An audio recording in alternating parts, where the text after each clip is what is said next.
안녕하세요. 사연 많은 유튜브 구독자 여러분. 옛말에 머리 검은 짐승은 거두는 게 아니다 라는 말이 있죠. 저는 그 말이 참 야박하고 정없는 소리라고 생각했는데요. 그 옛말을 무시했다가 다시는 겪고 싶지 않은 기막힌 일을 겪고 말았습니다. 저에게 어떤 일이 있었는지 그 사연에 대해 말해보려 합니다. 저는 지방의 한 소도시에서 나고 자라 대학교에 오면서 서울에 정착해 잡지사 에디터로 일하고 있습니다. 집을 떠나온 지 꽤 되긴 했지만 그래도 엄마 아빠 뵈러 종종 고향으로 내려가곤 하는데요. 고향에 내려가면 친했던 동네 사람들이나 학교 친구들하고도 한 번씩 보곤 하죠. 유나라는 이름의 그 동생도 그랬습니다. 저희 엄마와 가장 친한 이모의 딸이었는데요. 저와는 5살 차이가 났습니다. 저는 외동이라 그런지 늘 동생을 갖고 싶어 했는데 어릴 때부터 저를 언니 하며 껌딱지처럼 따르던 유나가 꼭 친동생처럼 느껴질 때도 많아 예뻐하고 아꼈던 것 같아요. 제가 서울로 대학을 오고 나서도 유나는 방학 되면 버스를 타고 저희 자취방에 놀러와 며칠씩 함께 지내곤 했죠. 제 결혼식 때는 누구보다 축하도 많이 해주고 저희 신혼집에 놀러와서는 나도 언니처럼 서울에서 멋지게 살고 싶다며 눈을 반짝이기도 했습니다. 그러던 어느 날 취업 준비에 한창 바쁜 유나에게서 전화가 왔어요. 울음이 잔뜩 섞인 목소리였죠. 언니, 나 너무 속상해. 서울에 면접 보러 가는 것도 보통 일이 아니야. 다른 애들은 집에서 뜨끈한 밥 먹고 출발하는데 나는 새벽 버스가 없으니 전날부터 가서 찜질방에서 쪽잠 자고 가니까 컨디션이 좋을 리가 있겠어? 서울 사는 것도 스펙이라는 말이 뭔지 알 것 같아. 라더군요. 그맘때 유나는 서울로 취업을 하고 싶은데 면접조차 힘든 현실에 많이 서글퍼했거든요. 안쓰러운 마음에 저도 같이 속상해하고 있었는데 며칠 뒤 유나가 다시 전화를 걸어 조심스럽게 부탁을 하는 겁니다. 저기 언니, 나 정말 염치 없는 거 아는데 딱 3개월만 언니 집에서 지내면서 취업 준비하면 안 될까? 여기서 왔다 갔다 하는 게 너무 힘들어서. 3개월만 해보고 안 되면 그냥 포기하고 고향에서 취업 자리 알아볼게. 언니 제발 나 한 번만 좀 도와주라. 라는 겁니다. 제가 혼자 살았더라면 유나가 말하기도 전에 먼저 올라와서 같이 지내자고 했을지도 모릅니다. 하지만 저는 이미 결혼을 했고 저 혼자가 아니라 남편이랑 같이 살고 있었거든요. 남편도 있는 신혼집인데 선뜻 그러라고 하기가 망설여지더라고요. 또 유나 입장에서도 제 남편이랑 같이 있어야 되는 건데 서로 불편할 것 같았죠. 그래서 좋게 거절했습니다. 하지만 유나는 엄청 서운해했고 그 뒤로는 제 연락도 잘 받지 않더군요. 저도 마음이 안 좋았고 불편했죠. 그러다 유나 엄마, 그러니까 저희 이모에게서 전화가 왔습니다. 유나가 상심이 크고 취업도 못할 거라며 맨날 눈물바람이라고 하더군요. 그러면서 미안하지만 딱 3개월만 좀 같이 살면 안 되느냐 하시더라고요. 그러면서 저희 엄마한테는 말하지 말고 비밀로 하자면서요. 저희 엄마 입장에서도 딸이 결혼해서 사이랑 둘이 살고 있는데 거기에 유나가 같이 산다고 하면 무조건 안 된다고 하실 거잖아요.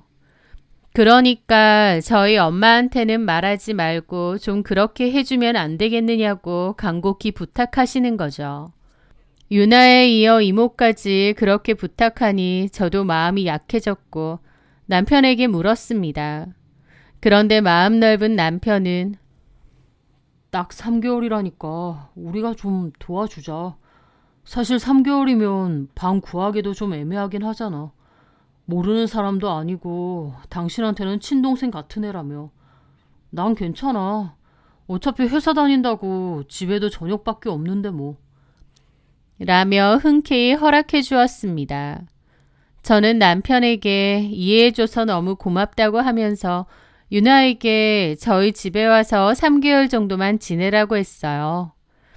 다만 나도 더는 힘드니까 3개월 정도 해보고 안 되면 내려가 달라는 말도 했습니다. 유나도 당연하다고 했고요. 그렇게 유나는 기뻐하며 짐을 싸서 바로 올라왔습니다. 그렇게 유나와 저희 부부의 어색한 동거가 시작된 거죠. 초반에는 유나와 남편 모두 서로를 무척 어색해했습니다. 남편은 퇴근하고 돌아오면 소파에 앉아 TV만 보고 유나는 자기 방에 틀어박혀 나오질 않았죠. 제가 저녁 식사를 차려 다 같이 모여도 두 사람 사이에는 정적만 흘렀습니다. 유나야, 밥 먹어. 형부 오셨어. 아, 네, 언니. 안녕하세요, 형부. 왔어. 배고플 텐데 얼른 밥 먹자. 남편도 유나도 숨막혀 보였죠. 저는 그런 남편에게 미안한 마음이 들었습니다. 나 때문에 자기 집에서 편히 쉬지도 못하고 괜히 불편하게 사는구나 싶어서요. 그런데 그 어색한 기류가 깨지는 사건이 있었습니다. 어느 주말 아침이었어요. 남편이 샤워를 하고 있는데 유나가 잠이 덜 깬 얼굴로 비척비척 걸어 나오다가 실수로 욕실 문을 벌컥 열어버린 겁니다. 깍 하는 유나의 짧은 비명과 함께 문이 쾅 닫혔죠. 거실로 나온 유나는 얼굴이 새빨개져서 어쩔 줄을 몰라 했습니다. 저도 미처 말릴 새도 없이 일어난 일이라 너무 당황했죠. 유나는 어떻게 소리를 연달아 하면서 미안해서 어쩔 줄 몰라 하더라고요. 어떡해 언니. 아휴, 조심 좀 하지. 물소리 못 들었어? 내가 잠이 덜 깨서 언니가 좀 얘기해 주지. 나는 네가 화장실로 가는 줄 몰랐어. 둘이서 그러고 있는데 잠시 후 샤워를 마친 남편이 나오더라고요. 유나는 눈도 못 마주치고 죄송하다고 했죠. 하지만 남편은 너털웃음을 짓더라고요. 괜찮아. 실수할 수도 있지 뭘. 그런 걸 가지고 그래. 일부러 그런 것도 아닌데. 나 괜찮으니까 신경 쓰지 마. 알았지? 저는 그런 남편의 모습을 보며 참 이해심이 많고 너그럽다고 생각했습니다. 제 남편이지만 정말 멋있어 보였고요. 유나도 남편의 그런 너그러운 태도에 긴장이 풀렸는지 그제야 고개를 들고 정말 죄송해요, 형부. 앞으로 조심할게요. 하고 기어 들어가는 목소리로 다시 사과를 하더군요.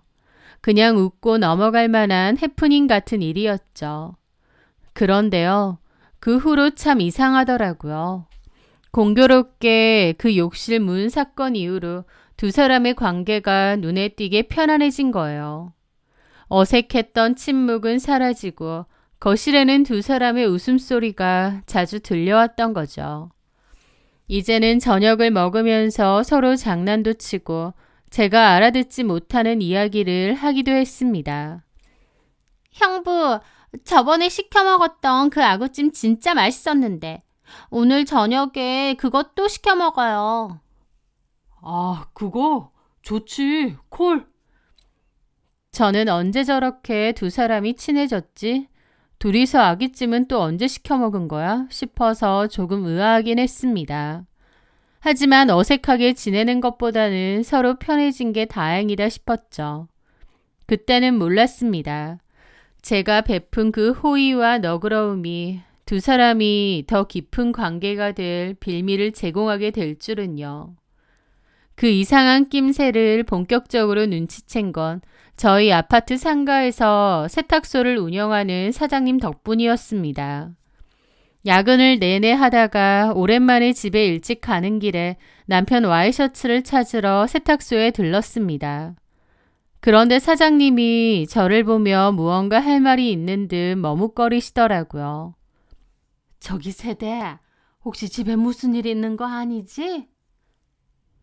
네? 무슨 일이요? 사장님은 어리둥절한 얘기를 하시더라고요.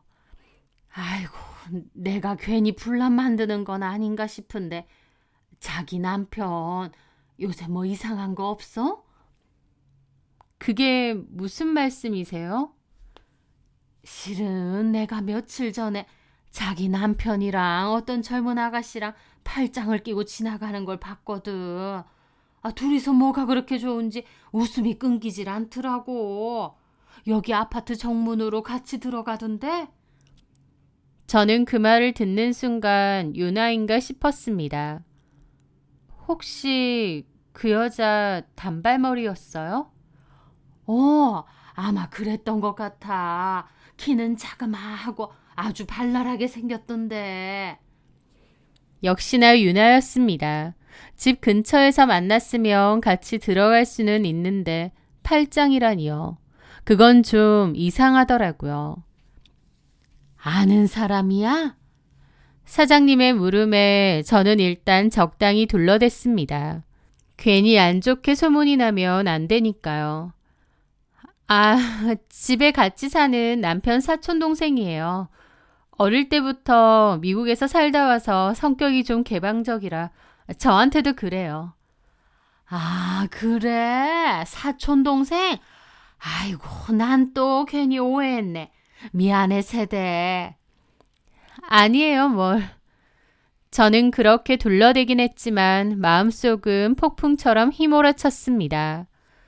두 사람 사이가 그저 편해진 거라고만 생각했는데 사장님의 말을 듣고 나니 그들의 모든 행동이 의심스럽게 보이기 시작했거든요. 그렇게 찝찝한 기분으로 집에 돌아왔는데 유나는 아무렇지 않게 저를 맞이하더라고요. 언니, 왔어? 나 좋은 소식 있다. 얼마 전에 면접 본 IT 회사 오늘 임원 면접 보라고 연락 왔어. 나 이번엔 진짜 합격일지도 몰라. 뛸 듯이 기뻐하는 유나를 보니 제 의심이 쓸데없는 오해인가 싶기도 했습니다. 제가 아는 유나는 저를 배신할 아이가 아니었고 남편 역시 그럴 사람이 아니라고 생각했으니까요. 그리고 얼마 후 유나는 그토록 원하던 회사의 최종 합격 통보를 받았습니다. 저는 제 일처럼 기뻐하며 레스토랑을 예약했죠. 유나와 둘이서 축하 파티를 하려고요. 유나가 취업된 기념으로 제가 밥을 사려고 한 거죠. 그런데 막상 레스토랑에 도착하자 황당한 장면을 마주해야 했습니다. 분명 유나랑 둘이서 축하 파티를 하려고 한 건데 그곳에는 저희 남편이 먼저 와서 유나와 마주 앉아 웃으며 이야기를 나누고 있었거든요. 오빠가 여긴 어떻게 알고 왔어? 내가 연락 안 했는데. 유나가 오라고 연락했어. 좋은 일인데 다 같이 축하해야지. 왜 나한테는 연락 안 했어? 아니, 난 그냥... 어쨌든 유나야 잘했다. 그 회사 들어가기 힘든 회사인데 기특하네. 그렇게 말하더니 남편은 아무렇지 않게 유나의 머리를 쓰다듬는 겁니다. 제 앞에서 너무 스스럼 없는 스킨십에 저는 당황했는데 정작 남편과 유나는 익숙한 듯 아무렇지 않아 보이더라고요. 그 모습에 저는 또 충격을 받았죠. 기분이 너무 이상해서 그 자리에 잠시 멍해졌던 것 같아요. 두 사람 뭐지? 왜 스킨십이 아무렇지도 않지? 그리고 유나가 연락했다고? 언제 두 사람이 번호를 주고받았지? 그걸 나는 왜 모르고 있었지? 내가 너무 무심했나? 그런 복잡한 생각이 머리에서 얽혀 있었습니다. 하지만 제 그런 생각은 아랑곳 않고 유나는 해맑게 그러더군요. 언니는 왜 형부한테는 얘기 안 했어? 다 같이 보면 더 좋잖아. 그렇지. 저는 어색하게 웃었습니다.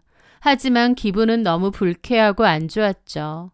일단 주문을 하고 식사를 시작했지만 분위기는 제가 예상했던 것과는 완전히 달랐습니다. 식사를 하는 내내 남편은 제 속도 모르고 유나를 살뜰히 챙겨주는 거예요. 유나도 남편의 챙김이 익숙해 보이고요. 유나야, 이제 사회생활 시작하면 힘든 일도 많을 거야. 선배들이 괴롭히거나 어려운 일 있으면 언제든지 형부한테 얘기해. 형부가 그래도 사회생활 오래 했으니 조언도 해주고 도움 줄 수 있는 건 많이 도와줄 테니까. 진짜요? 아, 너무 든든하다. 안 그래도 저번에 치킨 먹을 때 형부가 면접 보는 거 꿀팁 저한테 많이 알려주셨잖아요. 그게 저한테 얼마나 도움이 됐다고요. 그러는 겁니다. 황당했죠. 저는 전혀 모르는 이야기였습니다. 제가 마감 때문에 회사에서 밤을 새우며 일하는 동안 두 사람은 집에서 야식까지 시켜 먹으며 자기들만의 시간을 보냈던 겁니다. 순간 저는 제가 준비한 축하 자리인데도 마치 제가 초대받지 않은 손님이 된 것 같은 기분까지도 들었습니다.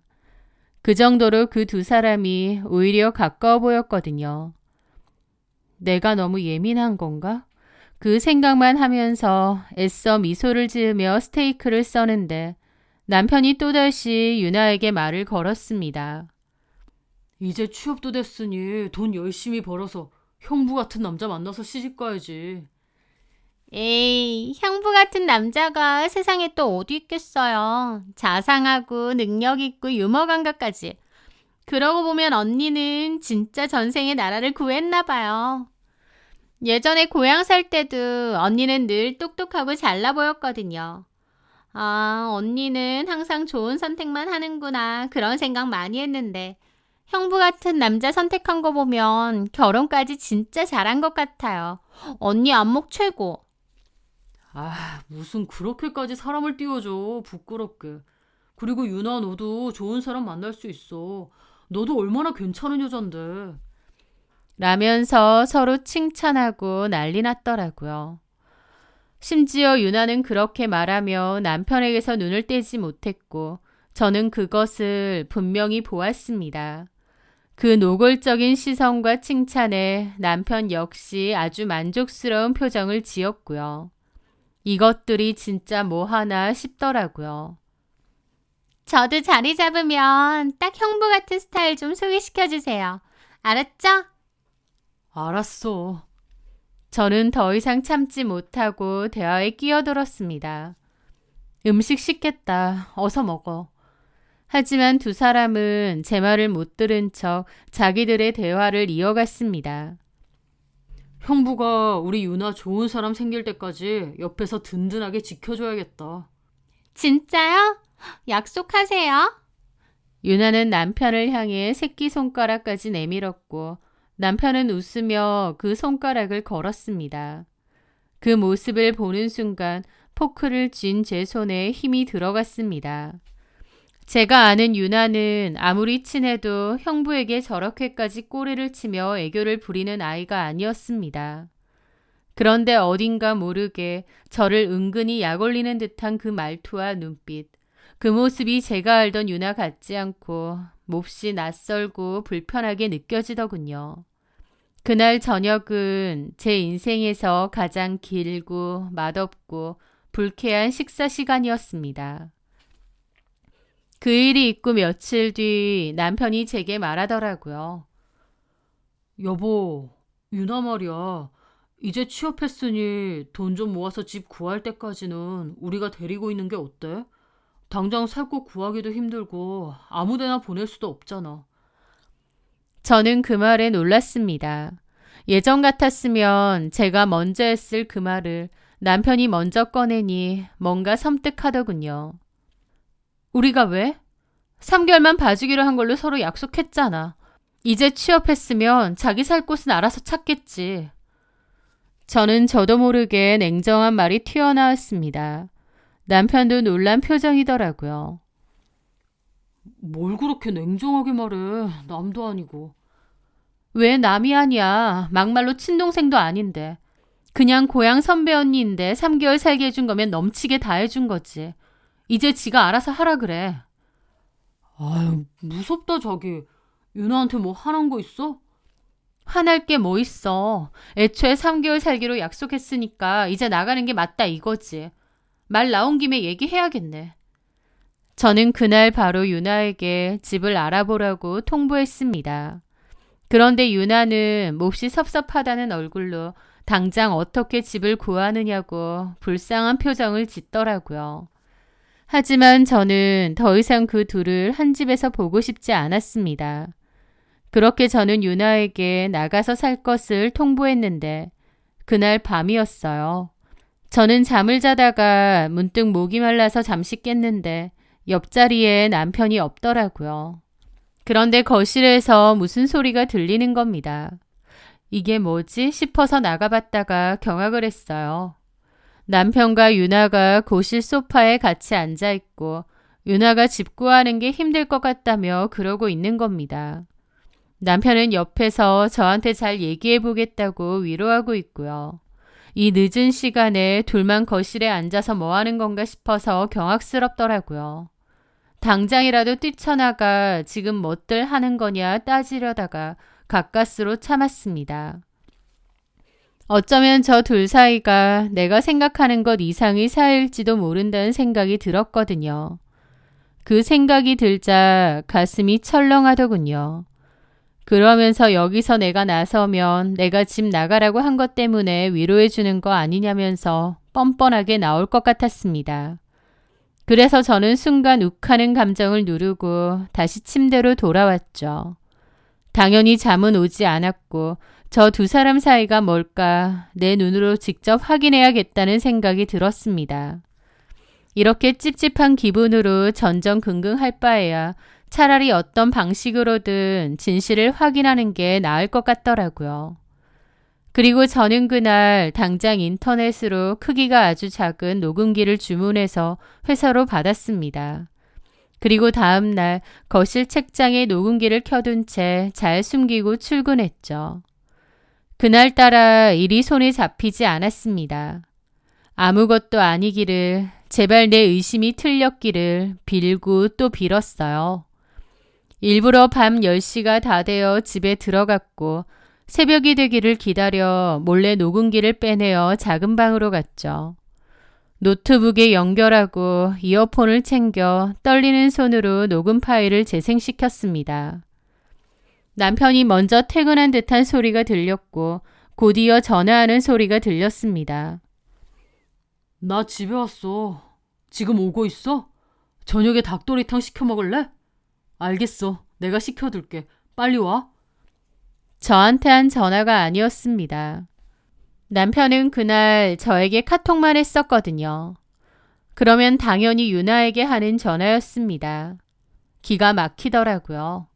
그리고 얼마 뒤 현관문이 열리는 소리와 함께 유나의 목소리도 들렸습니다.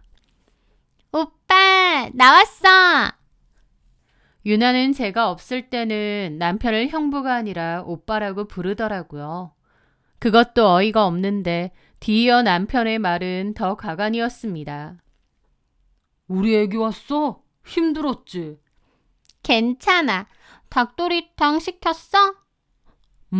아직 안 왔어. 옷 갈아입고 와. 오면 내가 받아서 차려놓을게.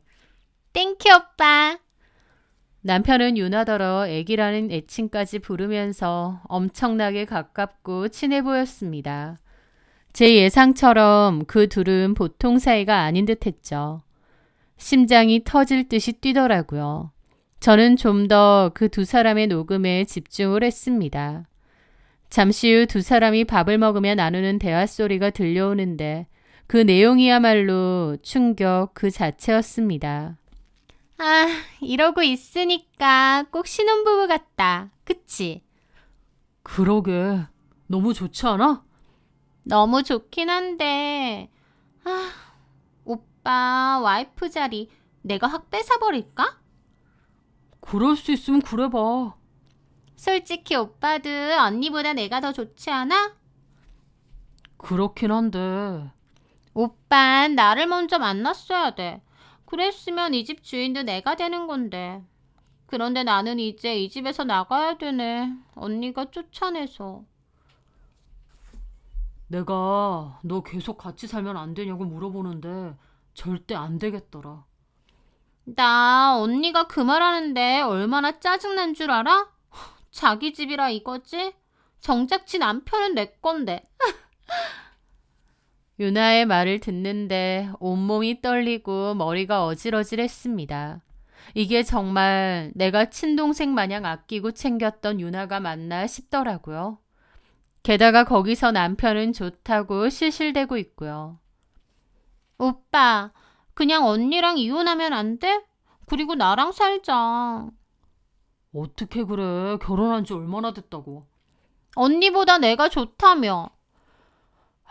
그렇긴 한데 현실적으로 생각도 해야지. 물론 나도 여자로서 네가 더 좋아. 저는 도저히 더 들을 수가 없어서 이어폰을 빼버렸습니다.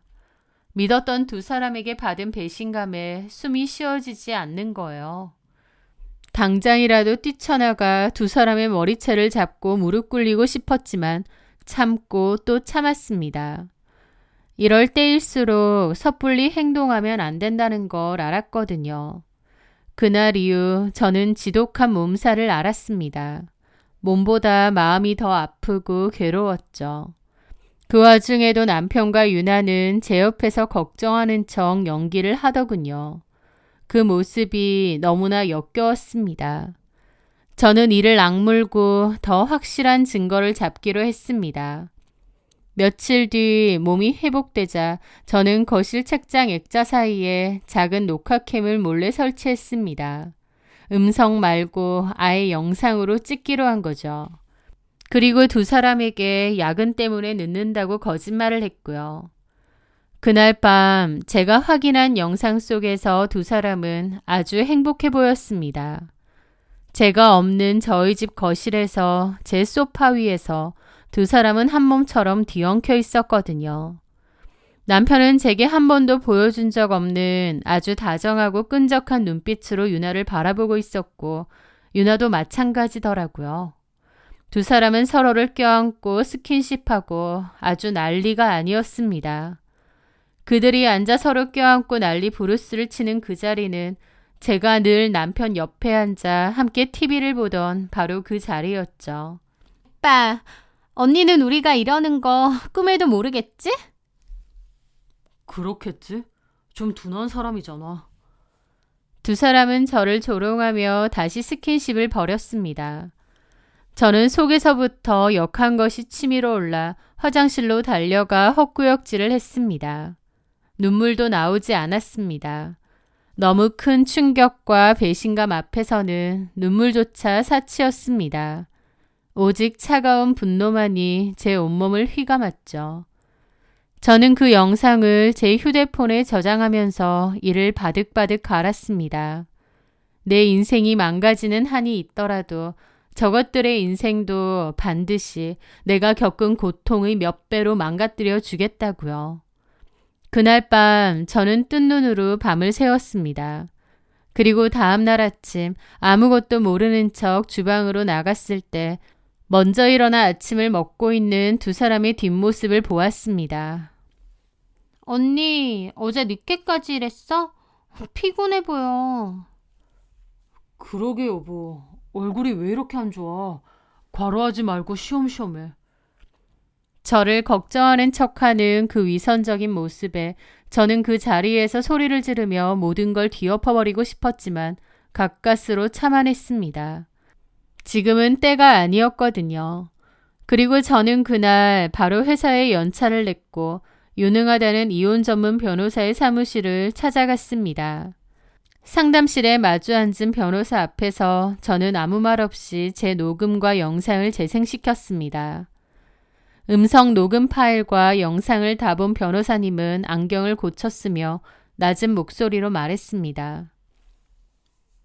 외도하는 행위 자체가 찍혔으니 두 사람 다 변명의 여지가 없겠군요. 저는 변호사에게 제가 원하는 바를 정확히 전달했습니다. 남편과는 이혼할 겁니다. 그리고 두 사람 모두에게 제가 받은 고통에 대한 대가를 치르게 하고 싶어요. 채윤아라는 저 아이에게는 상간소송을 진행해 주세요. 소장은 저 아이의 본가 주소로 보내주시고요. 부모님도 아셔야죠. 자기 딸이 남의 집에서 무슨 짓을 하고 살았는지. 변호사님은 제 단호한 태도에 고개를 끄덕이며 신속하게 서류 준비에 들어갔습니다. 그리고 며칠 뒤 이혼 소장과 상간녀 소장이 동시에 접수되었죠. 저는 그 며칠 동안 집에서는 아무것도 모르는 척 두 사람을 대했습니다. 마치 시한폭탄의 타이머를 설정해두고 그 폭탄이 터지기만을 기다리는 기분이었습니다. 그리고 마침내 폭탄은 제가 예상했던 곳에서 먼저 터졌습니다. 회사에서 일하고 있는데 발신자 번호의 이모라고 뜨더군요. 유나 엄마였습니다. 저는 심호흡을 한번 하고 휴게실로 가 전화를 받았습니다. 전화를 받자마자 수화기 너머에서는 다짜고짜 고함이 터져 나왔습니다. 지아나, 너 이게 무슨 짓이냐? 법원에서 상간 소장이라는 게 왔는데 이게 다 무슨 소리야? 우리 유나가 네 남편이랑 바람이라도 폈다는 거야? 네, 이모. 사실이에요. 머리 검은 짐승을 거두는 게 아니라는데 제가 어리석었네요. 말도 안 되는 소리. 네가 뭘 단단히 오해했겠지. 우리 유나가 그럴 애가 아니야. 너 제정신이야? 앞길 창창한 애한테 어떻게 이런 걸 보내? 팔은 안으로 굽는다고 자기 자식 편부터 들더군요. 모정은 이해하지만 상황 파악도 못하고 저를 몰아세우는 말에 저 역시 화가 치밀었습니다. 이모, 저라고 아무 증거도 없이 이러는 것 같으세요? 지금 제일 힘든 사람이 누굴 것 같으세요? 뭐가 힘들어? 네가 남편 단속을 잘못해서 밖으로 나돌게 한 모양인데 왜 뭔 우리 딸을 잡아? 네 남편이 바람을 피우든 말든 그건 모르겠는데 우리 유나는 아니야. 너 증거 있니? 증거도 없으면서 앞길 창창한 애 막으려고 그래? 그 말을 듣는 순간 머릿속에서 무언가 뚝 하고 끊어지는 기분이었습니다. 증거요? 알겠습니다. 확인하게 해드릴게요. 지금 바로 이모랑 이모부님 휴대폰으로 영상 하나 보내드릴 테니 두 분 귀한 따님이 제 집에서 제 남편이랑 무슨 짓을 하고 놀았는지 똑똑히 감상하세요. 그리고 다시 전화하시죠. 저는 그대로 전화를 끊고 갤러리에 저장해둔 그 영상을 망설임 없이 유나 부모님 두 분께 전송했습니다. 이모로부터는 더 이상 전화가 오지 않았어요. 대신 유나에게서 전화가 왔습니다. 거의 울부짖는 목소리였죠. 언니, 미쳤어? 그걸 우리 부모님한테 보내면 어떡해? 너야말로 미친 거지. 3개월 살게 해달라 해서 살게 해줬더니 내 남편이랑 이따위 짓을 해? 너 진짜 도른 거야? 아무리 그래도 그렇지. 어떻게 엄마 아빠한테. 언니 진짜 무섭다. 티 한 번 안 내고 뒤에서 어떻게 이럴 수가 있어? 내가 무섭다고? 그게 나한테 할 말이야? 너야말로 진짜 무섭고 소름 끼치지. 뒤에서 감쪽같이 날 속이고 내 남편이랑 놀아난 건 너잖아. 아무리 그래도 엄마 아빠 받을 충격은 생각 안 해? 진짜 너무해. 라는데 어처구니가 없는 겁니다. 지가 그런 행동을 한 건 생각도 안 하고 나더러 너무하다는데 뭐 이런 게 다 있나 싶더라고요. 저는 더 이상 참을 수 없는 기분으로 USB에 담아둔 그 영상을 캡처해서 A4 용지에 크게 인쇄했습니다. 두 년놈이 저희 집 소파에서 껴안고 키스하는 사진들이요. 그리고 그 사진들을 잔뜩 뽑아들고 그대로 유나의 회사로 쳐들어갔습니다. 홍보팀 사무실 문을 열자 저를 본 유나의 얼굴이 사색이 되더군요. 언니, 여긴 어떻게? 네가 자꾸 피해자 코스프레하고 내 탓하길래 네 눈앞에서 네가 한지 직접 보여주려고 왔어. 이래야 정신 차릴 것 같아서. 제 외침에 사무실의 모든 시선이 집중되었습니다. 일단 나가자. 여기서 이러지 말고. 취업 좀 하게 해달라고 해서 3개월 살게 해줬더니 내 남편하고 바람핀 주제에 뭐가 어쩌고 어째? 너 사람 아주 물러봐? 제가 쩌렁쩌렁하게 외치자 채윤아는 얼굴이 사색이 되더라고요. 언니, 제발. 일단 나가자. 너 그러는 거 아니야. 친동생 마냥 먹여주고 재워주고 네 앞길 응원해줬는데 어떻게 언니 등 뒤에다 이렇게 칼을 꽂아? 저는 그 말과 함께 들고 있던 사진들을 유나의 책상 위로 뿌려버렸습니다. 주변 동료들이 그 사진을 보고 웅성거리기 시작했고 유나는 결국 울음을 터뜨리며 사무실 밖으로 도망쳤습니다. 저는 도망가는 유나의 등 뒤에 대고 소리쳤습니다. 어디가? 내 남편이랑 놀아난 사진 네 눈으로도 똑똑히 보고 가야지. 저는 웅성거리는 사람들 틈바구니 속에서 그곳을 빠져나왔습니다. 그렇게 저는 유나의 회사에서 난리를 치고 차에 올라타 거칠게 시동을 걸었습니다. 그리고 곧바로 남편에게 전화를 걸었죠. 너랑 채윤아랑 내 집에서 바람 피운 증거 내가 방금 유나 회사에 다 뿌리고 오는 길이야. 뭐라고? 자기야, 그게 무슨... 일단 진정하고... 진정? 이제 와서? 너희 회사에도 가서 뿌려줄까? 내가 지금 뽑아온 게 몇 장 없어서 못 가는 걸 감사하게 생각해. 우린 이혼이야. 더 이상 할 말 없으니까 끊어. 저는 그대로 전화를 끊고 집으로 향했습니다. 집에 도착한 저는 더 이상 울지 않았습니다. 대신 가장 큰 여행 가방과 쓰레기 봉투를 꺼내 들고 남편의 옷방으로 들어갔습니다. 제가 사준 옷들, 그가 아끼던 넥타이들, 주말마다 입고 나가던 골프웨어까지 그의 모든 것을 미련 없이 가방과 쓰레기 봉투에 쓸어 담았습니다. 화장실에 가서는 나란히 놓여있던 칫솔 중 그의 것을 뽑아 쓰레기통에 내동댕이 쳤습니다. 그렇게 제 공간에서 그의 흔적을 하나하나 지워 나간 거죠. 그렇게 한참 짐을 싸고 있는데 현관문이 벌컥 열리며 남편이 헐레벌떡 뛰어 들어왔습니다. 거실에 산더미처럼 쌓인 자기 짐을 본 그의 얼굴은 새하얗게 질려 있었죠. 그는 제 앞으로 달려와 그대로 무릎을 꿇었습니다. 자기야, 지안아, 내가 진짜 잘못했어. 그냥 정말 딱 한 번 술김에 실수한 거야. 정말이야. 한 번의 실수? 녹음기랑 영상이 찍힌 게 하룻밤의 실수가 아니던데. 네가 유나 보고 애기까지라고 부르던데. 그것도 실수였어? 아니, 그게 아니라 채윤아 걔가 나를 작정하고 꼬신 거야.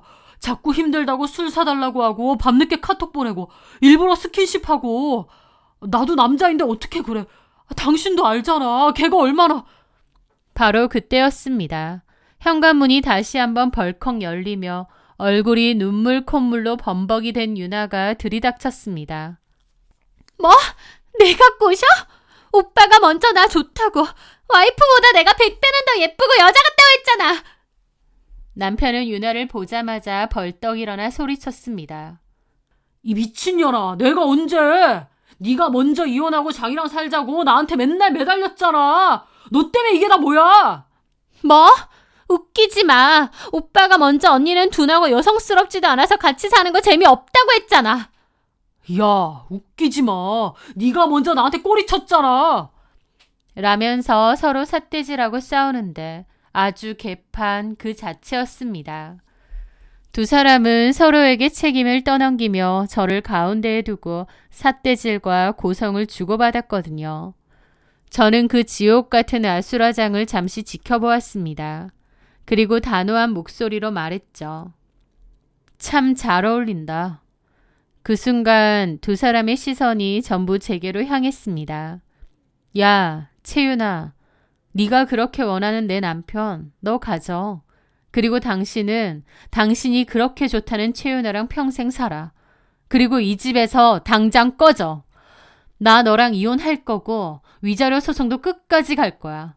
이 집에서 너네들 흔적 먼지 한 톨도 남기지 말고 싹 다 가지고 꺼지라고. 그게 저의 마지막 말이었습니다. 남편과 채윤아는 쫓기듯이 집에서 나갔죠. 그리고 기나긴 재판 끝에 저는 이혼에 성공하고 두 사람에게서 충분한 위자료도 받아냈습니다. 법정에서도 두 사람은 서로에게 잘못을 떠넘기기 바빴고 제가 제출한 영상과 녹취 증거 앞에서 판사님은 혀를 내두르셨죠. 후일담이지만 제가 유난의 회사에 찾아가서 뒤엎은 일 때문에 유나는 결국 힘들게 들어간 그 회사를 그만두고 고향으로 내려갔다고 합니다. 게다가 고향 동네에서도 소문이 쫙 퍼져서 유난의 부모님은 동네 창피해서 가게도 내놓고 이사 준비를 한다는 얘기를 전해 들었죠. 그토록 아끼던 동생이었는데 이렇게 된 게 안타까우면서도 이제라도 그 실체를 알게 된 걸 다행이라는 생각도 듭니다. 그리고 그 일로 유난의 부모님이 남편 회사를 찾아가서 한바탕 난리를 쳤다고 하더라고요. 순진한 처녀 꼬드겨 놓고 인생 말아먹어 놓고 너는 아무렇지 않게 회사 생활하면서 살고 있느냐고요. 그 일로 남편 회사 일까지 다 소문이 퍼졌고 남편도 결국 회사에서 징계받고 휴직 중이라고 하더군요. 그리고 남편은 그 일로 유난의 부모님을 명예훼손으로 고소했고 서로 법적인 다툼을 벌인다고 했습니다. 제가 빠져줬으니 지네 둘이 살면 되는데 그렇게는 안 하는 게 참 어이가 없네요. 남편이 참 다정하고 배려심 많은 사람이라 생각했는데 이제 와서 보니 제 동네 후배에게 흑심이나 품는 징그러운 인간이라는 생각이 듭니다. 그런 인간들하고 손절하게 된 게 제 인생에서 보면 참 다행이 아닌가 싶어요. 그동안 너무 힘든 시간이었지만 이제는 잊고 살려고 합니다. 제 사연을 들으시는 분들 중 힘든 일이 있으시다면 끝은 반드시 올 테니 꿋꿋이 잘 버티시라고 말씀드리고 싶어요. 제가 그랬듯이요. 제 사연 들어주셔서 감사합니다.